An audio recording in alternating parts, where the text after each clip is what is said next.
Yang pertama adalah telah terjadi dugaan tindak pidana pencurian dengan kekerasan terhadap seorang ibu di Jembatan Tambak Bayan, Kecamatan Depok, Kabupaten Sleman, ketika tasnya ditarik paksa dan diambil oleh 2 orang yang tidak dikenal mengendarai motor, yang mana tentunya peristiwa ini adalah sebuah dugaan tindak pidana. Yang kedua, telah terjadi kecelakaan lalu lintas di Jalan Jogja Solo kilometer 8 yang menyebabkan 2 orang meninggal dunia. Ini kan nggak ada penganiayaan. Tadi dia main tuduh, katanya ditendang, nggak terbukti. Keluar jalur, katanya memang karena dipepet. Ya dipepet lah, namanya ngejar maling. Gimana menghentikannya? Dalam rangka menyelamatkan harta bendanya. Lalu dia akhirnya menabrak tembok, gitu kan. Jadi kewenangan Bapak betul, Bapak nggak bisa memutus siapa salah siapa benar. Tapi kewenangan Bapak, ya, menyatakan ini ada pidana atau tidak sejak awal bisa, Pak. Ya, memang kewenangan Bapak. Tapi secara akal sehat ini bukan tindak pidana. Tersangka beserta istrinya dan kedua belah pihak keluarga korban sudah saling memaafkan. Jadi mereka sudah memaafkan. Kemudian kedua belah pihak setuju untuk melakukan penyelesaian perkara ini menggunakan restoratif justice. Selanjutnya, untuk bentuk kesepakatan perdamaian masih menunggu proses hasil komunikasi antara penasehat hukum dari korban maupun dari pihak tersangka. Sebenarnya menurut saya ini ada yang kurang tepat dalam kerangka berpikir, frame of thinking dan mindset berpikirnya menanggapi masalah ini. Menurut saya ini adalah satu kasus, bukan 2 kasus. Satu kasus. Kasus penjambretan. Nggak ada kasus lalu lintas itu. Terlalu jauh. Apalagi minta pendapat ahli. Maaf nih, apa sudah nggak mampu lagi berpikir sampai minta pendapat ahli untuk mindset yang seperti saya, sesederhana itu gitu. Pak Ketua, bagi saya tidak ada kasus lalu lintas itu. Ya, yang ada kasus penjambretan, terungkap, terbukti, tersangka meninggal dunia, kasus tutup. Saya minta kasus ini dihentikan, tidak ada debat-debat kusir lagi di sini. Pak Kapolres Sleman, sejak kapan jadi Kapolres Anda? Dihidupin, Pak. Ya. Siap Januari tahun lalu, Bapak. 1 tahun ya. Siap. Anda sebelum jadi Kapolres sudah di assessment belum? Siap, izin kami pada saat Kapolres masih AKBP juga sudah asesmen, Bapak. Sudah. Sudah baca belum KUHP dan KUHP baru? Siap, sudah baca, Bapak. KUHP undang nomor berapa? KUHP yang baru itu nomor berapa? Nomor Kalau sudah Anda sudah baca nomor berapa? Nomor 1. Iya, nomor 1 tahun berapa? Nomor 1 tahun 2003, Bapak. 2023. KUHP 2023. Ulangi. 25. Saya tanya Anda karena ada kaitannya nanti di pasal di KUHP. Berlakunya kapan sih itu KUHP dengan KUHP? Sejak tanggal 2 Januari kemarin, Bapak. Kemarin kapan? Kemarin dulu. 2026. 2026. Siap. Jawabnya begitu kalau Anda Kapolres. Kemarin kok, kemarin apa? Anda Kapolres. Harus melihat sesuatu gitu loh. Nah, sudah disampaikan oleh Pak Rihwanto tadi bahwa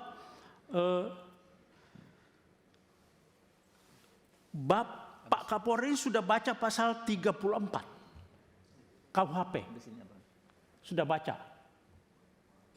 Enggak. Ada di situ itu permasalahannya, Pak. Belum baca? Pasal 34 KUHP yang Undang-Undang nomor 20 tahun 2000 nomor 1 tahun 2023. Pasal 34 bawa enggak? Siap, terkait restoratif justice, Bapak. Bukan, pasal 34 KUHP. Anda itu datang ke sini tentang masalah pasal-pasal, tapi Anda tidak bawa KUHP. Kalau enggak saya pinjamkan, saya bawa nih. Bawa, Pak. Pasal 34. Saya yang baca.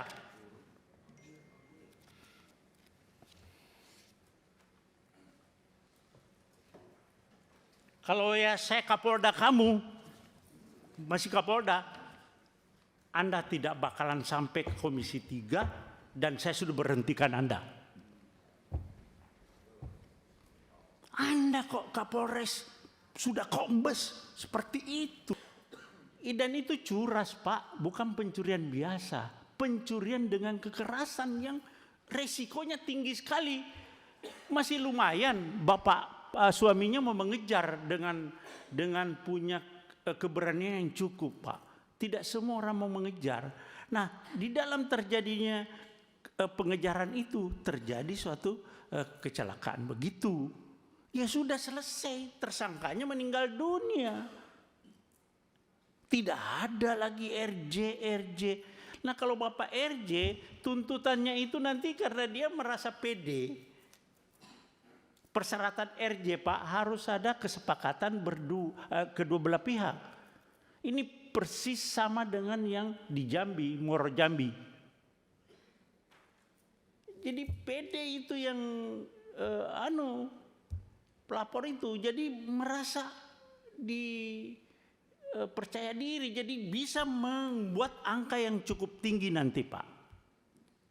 Terjadi lagi pemerasan di situ. Nah, saya minta Bapak lebih bijaklah terhadap ini. Berdua, Pak. Bapak sebagai aparat penegak hukum, Bapak tahu ada alarm.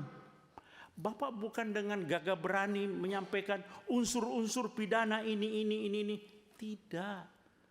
Coba lihat di media sosial bagaimana tanggapan masyarakat.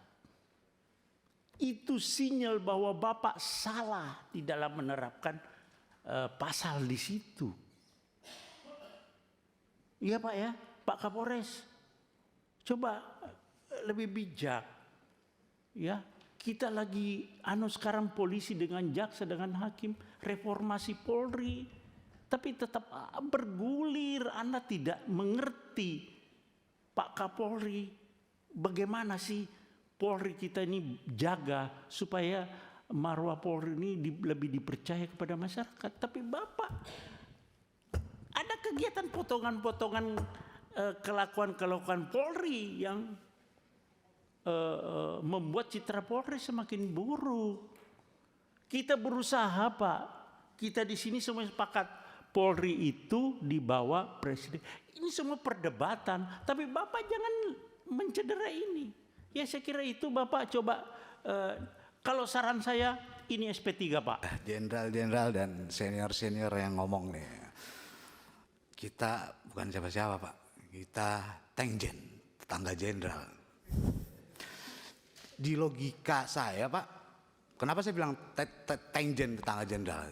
Jadi saya bayangin begini, saya bertetangga dengan jenderal, terus rumah jenderal tersebut kebakaran. Padahal beliau nggak ada di rumah, ya kan? Karena kekhawatiran saya kebakaran itu merembet ke rumah saya, akhirnya saya masuk ke rumah itu. Saya pecahin kacanya, saya siram kebakaran itu. Bayangin nggak?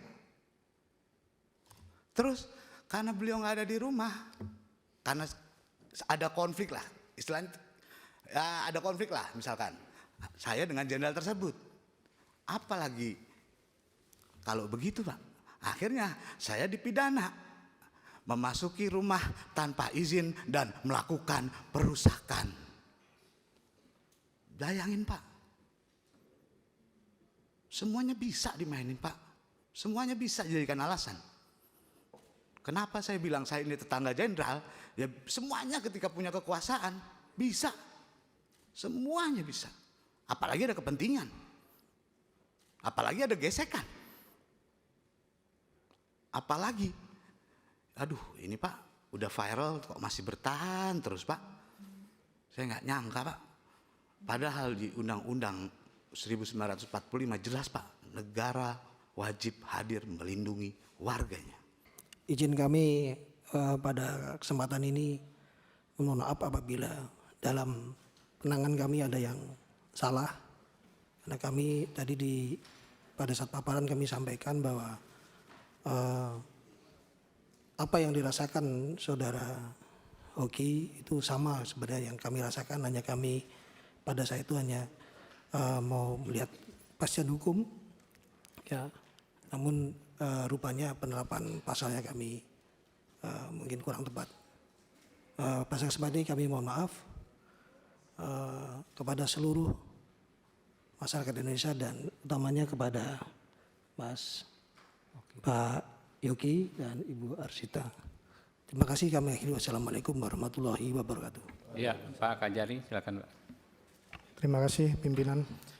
Kami pun sebagai Kajari dalam kesempatan ini juga menyampaikan permohonan maaf apabila apa yang kami lakukan memang semata-mata setelah menerima tersangka dan penyerahan tahap 2 dari pihak penyidik kemarin, kami langsung mengambil sikap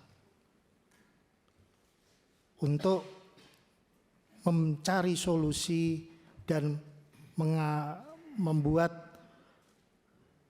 perkara ini tuntas. Makanya mohon izin pimpinan, apabila yang kami lakukan kemarin dengan mencoba untuk melakukan RJ, mempertemukan para pihak, mengetuk dari hati ke hati, saling meminta maaf, kemudian mengupayakan untuk melakukan perdamaian, ini semata-mata kami ingin biar perkara ini tuntas selesai.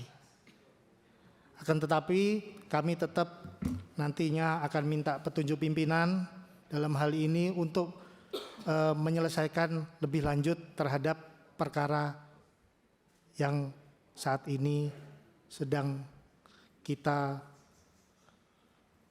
atensi bersama. Mungkin itu pimpinan. Terima kasih. Dari saya terakhir ya, sebelum kita baca kesimpulan. Namanya menjalankan tugas tentu kan ada ujian-ujian Pak. Ini ujian bagi bapak-bapak, ya, apalagi kita juga paham ini KUHP dan KUHP baru. Kita punya banyak prinsip-prinsip baru dan lain sebagainya, tapi kan namanya memahami KUHP itu kan tidak cukup sekedar dibaca, ya kan ya, perlu sosialisasi, ya. Tapi yang jelas kami juga punya kewenangan Pak, ya, kami akan sampaikan dalam bentuk kesimpulan ini, ya. Minta tolong ditayangkan.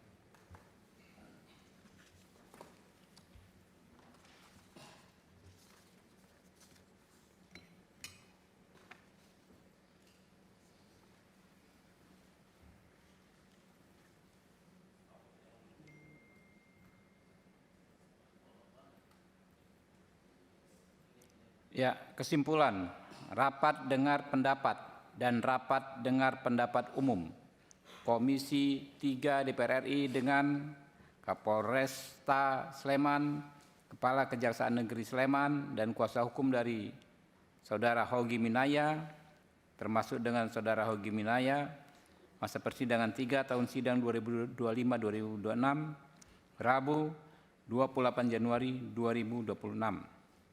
Yang pertama, Komisi 3 DPR RI meminta kepada Kejaksaan Negeri Sleman agar perkara Saudara Ade Presley Hogi Minaya bin Cornelius Suhardi dengan nomor LP 1288-7 Romawi _2025 SPKT Satlantas Polresta Sleman Polda DI Yogyakarta tertanggal 16 Juli 2025 dihentikan demi kepentingan hukum berdasarkan pasal 65 huruf M Undang-Undang Nomor 20 Tahun 2025 tentang Kitab Undang-Undang Hukum Acara Pidana dan atau alasan pembenar dalam pasal 34 Undang-Undang Nomor 1 Tahun 2023 tentang Kitab Undang-Undang Hukum Pidana. Jadi kalau yang tadi hukum acara pidana, ini hukum pidana.